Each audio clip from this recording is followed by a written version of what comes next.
230만 원짜리가 380만 원, 390만 원이 됐습니다. 그럼 이게 월세가 몇 프로 증가한 거죠? 어마어마하네요. 진짜 실제로 이렇게 보니까.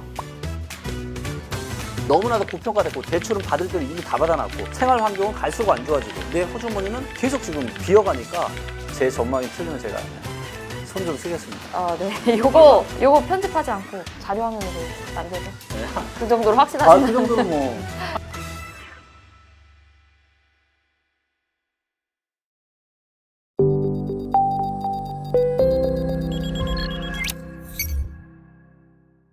근데 전세가 없다 했는데 갑자기 이렇게 많이 늘어나는 이유는 뭐라고 생각하세요? 첫 번째는 뭐냐면 공급 물량을 이야기할 때 서울만 이야기하면 안 됩니다. 왜냐하면 우리가 대부분 직주 근접이거든요. 그래서 직장과 내가 주거하는 집의 거리가 이게 중요한데 예를 들면 직장이 내가 서울이어도 집이 서울이 아닌 분들이 매우 많잖아요. 그렇죠? 그렇기 때문에 전체적인 입주 물량을 볼 때는 서울만 보시면 안 되고 서울하고 인천하고 경기도를 다 같이 봐야 되는데 일단 많은 분들이 주장하는 바와 다르게 명확한 팩트는 뭐냐면 서울의 입주 물량이 작은 건 맞아요. 근데 서울과 인천과 경기도를 다 합하잖아요. 절대로 입주 물량이 작지 않습니다. 오히려 부족하지 않은 수준이에요. 그러다 보니까 당연히 전세 공급이 많겠죠. 수도권 전체적으로 보면 거기다가 지금 경기가 급속도로 꺾이고 물가가 상승하고 이것이 또다시 금리를 엄청난 속도로 밀어 올리면서 전세도 내 돈으로 다 전세 사시는 분들이 얼마나 있겠습니까? 5억, 6억, 7억, 8억, 10억 다 내 돈으로 현금 여유 자산을 있는 분들이 생각보다 그렇게 많지 않아요. 결국은 대출을 껴서 내가 전세를 살 수밖에 없는 거고 근데 전세를 살려고 하는 입장에서는 금리가 너무 올라가니까 지금 전세자금 대출이 이제 6%가 넘어가는 상품이 나왔거든요. 6%라고 치고 그럼 2억 대출을 하면 얼마예요? 그럼 1200이잖아요. 그럼 이것만 해도 1년에 월에 100만 원이잖아요. 근데 4억이면 이게 월에 200. 그렇죠. 과연 이걸 부담하실 수 있는 분들이 얼마나 있겠어요. 그러다 보니까 입주 물량이 적지 않은 상황이고 거기에 수요자 입장에서 놓고 봤을 때는 전세를 살기가 너무 부담스러운 거죠. 그러다 보니까 전세 물량마저 이렇게 계속 많아지고 있는 상황입니다. 그러니까 이게 전세도 부담스러우니까 이제 월세화가 되고 있다고 맞아요. 하잖아요. 그래서 조금 영향이 좀 완화되는 게 아닌지, 그러니까 전세가 많이 오르는 이런 게 좀 완화되는 게 아닌지 싶어요. 반전세 이런 식으로도 많이 들어가고. 네, 맞습니다. 전세는 이제 오르는 게 아니라 내려갈 가능성이 많습니다. 특히나 이제 금융 위기 때 상황을 한번 보잖아요. 리치고 이제 엑스퍼트라는 데이터에 들어가서 한번 보시면 서울은 이제 보시면 그래프가 이제 전세 수급 데이터라고 하는 겁니다. 그래서 서울에 전세가 공급이 많은지 수요가 많은지를 알 수 있는 데이터예요. 근데 이제 보시면 2008년 9월 달부터 전세 수급이 100m로 떨어졌고요. 얘가 한참 안 좋을 때는 2009년 1월 달에는 62까지 떨어졌습니다. 이 이야기는 무슨 얘기냐면 서울의 전세가 수요보다 공급이 훨씬 더 많은 거예요. 그럼 전세가 어떻게 되죠? 떨어지죠.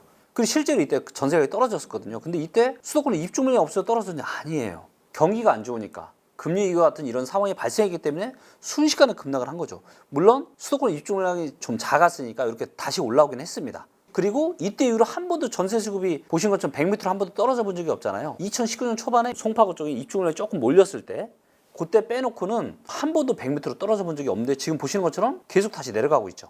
그러니까 이런 지금 상황이 저는 비슷하게 지금 펼쳐지고 있다고 저는 보고 있는 거고요. 매매 수급이거든요. 매매 시장을 동향을 알 수 있는 거. 보시는 것처럼 이 파란색 선이 매도세고 빨간색 선이 매수세예요. 근데 매수세는 1입니다. 1. 즉 거의 없는 거예요. 근데 팔자세는 지금 33.32. 그리고 이 파란색 그래프가 이렇게 시장 좋을 때는 계속 출렁출렁하지만 밑에 있다가 최근에 이렇게 올라온 거 보이시죠? 이렇게 올라온 적이 언제 만에 처음이다? 지금 2014년 이후로 처음이에요. 이렇게 높았던 적은 매도세가. 근데 매수세가 어때요? 아예 없죠. 거의 바닥. 아예 없어요. 그럼 시장은 지금 어디로 가고 있다? 하락. 네, 지금 완전 빙하기로 들어가는 초입부다. 빙하기로 들어가는 초입부고요. 서울만 그런 게 아니라 인천도 어때요? 이 매도세 증가는 거 보이세요? 이런 매도세가 이때 물론 좀 있긴 했지만 이때 말고 이런 빙하기 이때만큼이나 지금 없어요. 지금 매도세가 아예 없잖아요. 경기도도 똑같습니다. 경기도도 보시는 것처럼 매도세 이렇게 급증하고 있잖아요. 대세 상승하면 출렁출렁하면서 매도세가 늘어난 적은 있지만 이렇게 거의 꺾이지 않고 그냥 수직으로 이렇게 매도세가 상승하고 매수세는 아예 그냥 바닥권인 적은 있었다 없었다? 없었다. 그러니까 물론 이제 이런 데이터를 모르시기 때문에 이제 아직도 상승 이야기를 하시겠지만 저도 상승하면 좋겠어요, 진짜로. 근데 상승을 할 만한 데이터를 제가 눈을 씻고 찾아봐도 없다. 그러면은 좀 정리를 해보면은 전세값마저도 꺾이고 있기 때문에 이것이 네. 다시 매매가를 이렇게 상승시킬 요인이 없다. 네. 이런 건데, 근데 우리가 통상적으로 생각하기에 원래 집값 하락기라고 하면 전세 수요가 높아지기 때문에 맞아요. 전세값이 오른다고 보통 생각하잖아요. 그렇죠. 근데 지금은 왜 이렇게 좀 현상이 나타난다? 아, 지금은 뭐가 다른 거냐면 몇 가지 이유가 있는데 첫 번째는 전세 가격에도 거품이 너무 많아요. 요 데이터는 뭐냐면 이제 KB 부동산 데이터인데요. 소득 대비해서 매매 가격에 얼마나 거품이 있고 전세 가격에 얼마나 거품이 있는지를 보여주는 거예요. 근데 이제 요 데이터의 단점은 뭐냐면 이 상승과 하락의 이 폭을 제대로 반영을 못 하다 보니까 이게 무슨 얘기냐면 지난 2009년부터 지금까지 서울의 아파트가 3배가 올랐다라면 KB의 이 통계 데이터는 한 1.5배, 2배가 못 오른 걸로. 그러니까 큰 방향성은 비슷하지만 증감률을 제대로 반영을 못 하는 거죠. 이게 이제 사실 많은 분들이 보는 이 지수 통계 데이터의 함정인데 그래서 이게 제대로 반영을 못 하거든요. 근데 네. 그럼에도 불구하고 지금 이제 보시면 소득 대비해서 2009년에가 이제 한 18 정도 됐고 지금 얼마 26이에요. 그러니까 소득 대비해서 아파트 가격이 너무나도 비싼 거죠. 근데 2009년에는 소득 대비해서 전세는 몇 배였냐? 전세는 6.7배였어요. 근데 지금 몇 배예요? 13.5배입니다. 그러면 사람들의 소득 대비해서 전세가 지금 2009년보다 2배 이상 고평가된 거거든요. 일단 제일 중요한 거는 내가 소득이 뒷받침이 돼줘야 아파트 가격도 오르고 전세 가격도 오르잖아요. 그렇죠? 근데 지금은 사람들 소득 대비해서 너무나도 지금 매매 가격도 거품이 심하지만 전세 가격도 거품이 너무 심해요. 이런 상황에 인플레이션이 직격타가 된 거죠. 그러다 보니까 물가가 급등하니까 외식비나 이런 생활비가 갈수록 더 많아져서 호주머니 사정이 안 좋은데 이미 내가 영끌에서 전세자금 대출을 받아놓은 거 이자도 벌써 기하급수로 증가하고 있고 앞으로 계속 더 증가를 할 거다라는 거죠. 그렇기 때문에 원래대로라면 이런 현상이 없었다라면 여기 이제 데이터를 보시면 금융위기 때 매매가랑 전세가 동반급락하는 거 보이시죠? 네. 예. 그래서 지금의 이제 경제 상황이 어떻게 될지는 모르겠지만 아마도 저는 비슷한 어쩌면 좀 더 심각한 위험이 저는 올 수 있다고 보고 있고요. 그렇기 때문에 지금은 전세 대란이 아니라 전세 급락을 오히려 걱정해야 되는 저는 시기로 보고 있고 그리고 잠깐 이렇게 주춤하고 이렇게 올랐어요. 매매가는 조금씩 떨어지는데 매매가가 떨어지니까 사람들이 매매 시장에 관심을 안 가지잖아요. 네. 그래서 전월세로 몰릴 수밖에 없고 이때만 해도 전세가 훨씬 많았잖아요. 그래서 전세 가격에 수요가 몰리고 이때는 입주 물량이 많지 않다 보니까 이렇게 전세가 계속 올라간 거예요. 네. 그러면서 매매가는 떨어지고 전세가 올라가니까 갭이 다시 작아지고 그리고 갭 투자가 또 성행을 할 수밖에 없는 그런 여건들이 만들어졌던 건데 지금은 저는 다르게 보는 이유가 있어요. 앞으로는 조금 다른 상황이 펼쳐질 수밖에 없다. 왜? 전세 가격에도 지금은 거품이 너무 많다. 그리고 이거를 사람들의 소득이 뒷받침을 해줘야 되는데 이때는 이런 인플레이션 문제가 없었잖아요. 오히려 금리가 조금씩 떨어지는 상황이었죠. 근데 지금은 금리가 단기간에 급등하는 데다가 플러스 인플레이션 문제가 너무 심한 거예요. 2020년, 21년에 코로나로 인한 유동성과 초저금리 그리고 임대차 3법 때문에 너무 지금 많이 올라갔고 그러다 보니 연끌을 정말 많이 했거든요. 그래서 대한민국 역사상 GDP 대비해서 가계부채가 가장 높은 수준이에요. 즉 이때만 하더라도 사람들이 금리도 조금씩 내려가고 그래서 수요가 전세를 몰리면서 전세 자금 대출을 받아서 이거를 받쳐주시는 여러 개 있었는데 이제는 뭐다? 너무나도 고평가됐고 대출은 받을 때를 이미 다 받아놨고 생활 환경은 갈수록 안 좋아지고 내 호주머니는 계속 지금 비어가니까 이거를 받쳐줄 수가 없다라는 거죠. 그렇기 때문에 사람들이 이제 어디로 몰릴 수밖에 없냐? 월세 시장으로 몰릴 수밖에 없어요. 그렇기 때문에 일시적으로 월세에 대한 수요가 갈수록 아마 증가를 할 수밖에 없는 이런 기본 요건들이 있고요. 그렇다고 월세가 급등이 나타나기 힘든 이유는 뭐냐면 실제 아파트를 가지고 제가 한번 예시를 한번 보여드릴게요. 반포 서밋 같은 경우를 한번 보도록 하겠습니다. 자, 이제 19년 7월 달까지만 하더라도 이제 14층이 1억에 350만 원이었어요. 월세가 33평짜리가. 그리고 이제 보증금 너무 이제 큰 거 말고 조금 이제 작은 거 위주로 보면 5억에 162만 원, 6억에 170만 원. 요게 이제 2020년 8월 달이니까 임대차 3법이 통과되고 나서부터 이때만 하더라도 이제 7억에 130이었는데 이제 6억에 170까지 조금 이제 올라가게 된 거죠. 그리고 요게 최근에 이제 얼마까지 올라갔냐면 이제 1억에 460. 얘가 이제는 6억에 이제 325만 원, 3억에 420만 원. 그러니까 이 월세 가격이 굉장히 많이 최근에 급등을 했어요. 세대수가 많은 잠실로 한번 가볼게요. 네, 잠실 리센치를 한번 보도록 할게요. 지금 네이버 부동산을 보니까 잘 좀 정리가 되어 있습니다. 그래서 이제 5천 세대가 넘잖아요.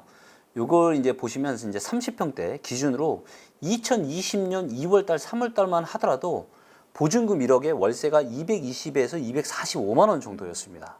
그러니까 이 정도면은 뭐 어느 정도 소득이 되시는 분들은 뒷받침이 가능하겠죠.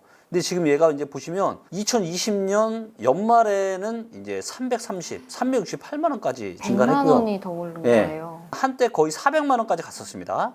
올해 5월 달까지만 400만 원까지 올라갔다가 지금 조금 줄었어요. 375만 원. 자, 그러면 우리가 이제 임대차 3법 터지기 전에 코로나의 광풍이 불기 전에 230만 원짜리가 380만 원, 390만 원이 됐습니다.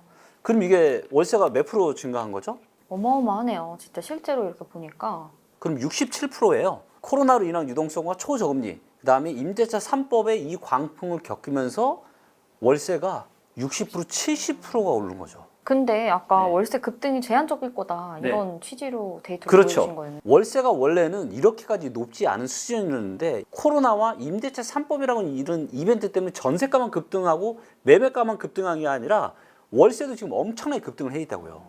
60%, 70% 지금 2년 사이에 이 정도 급등하는 게 말이 사실 안 되는 거잖아요. 자, 대부분 사람은 월세를 자기 자산을 까먹어서 월세 내는 사람이 있을까요? 아니죠. 그렇진 않아요. 지금 사람들의 호주머니 사정은 어떻게 되고 있죠? 지금 물가가 너무 올라가지고 사실 실질 소득이 줄고 네. 있죠.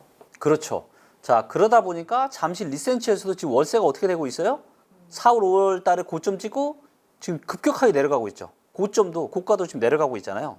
그래서 지금 이렇게 월세도 오히려 떨어지는 이런 현상들이 나타나고 있다. 물론 사람들이 매매로는 더 이상 갈 수도 없고 전세도 너무 고평가 돼서 갈 수가 없고 그래서 이제는 월세로 몰릴 수밖에 없어서 수요상 월세 쪽으로 많이 몰릴 수밖에 없는 여건이긴 하지만 그렇다라고 예전처럼 월세가 막 더 급등을 하거나 이런 일은 이제는 있기 힘들다. 있어봐야 강보합 정도. 어쩌면 오히려 올 연말이나 내년이 되면은 이 월세도 저는 하락할 가능성이 있어 보인다. 금리 인상기에도 불구하고.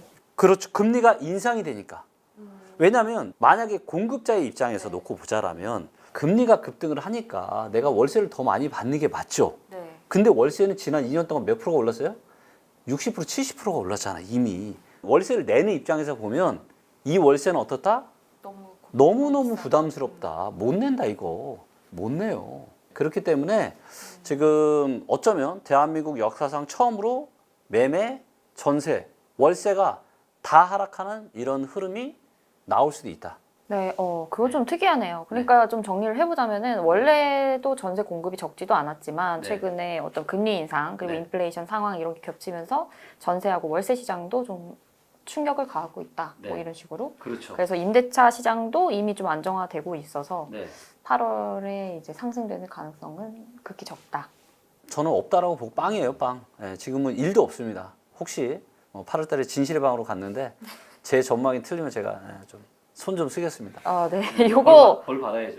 편집하지 않고 자료 화면으로 남겨도 네. 그 정도로 확신하시나요? 그 정도는 데이터가 다 보여주고 있으니까요. 네, 이 정도로 확신하는 김기현 대표님과 쇼미더 데이터를 촬영하고 있고요. 다음 주제로 좀 넘어갈게요. 이 금리 인상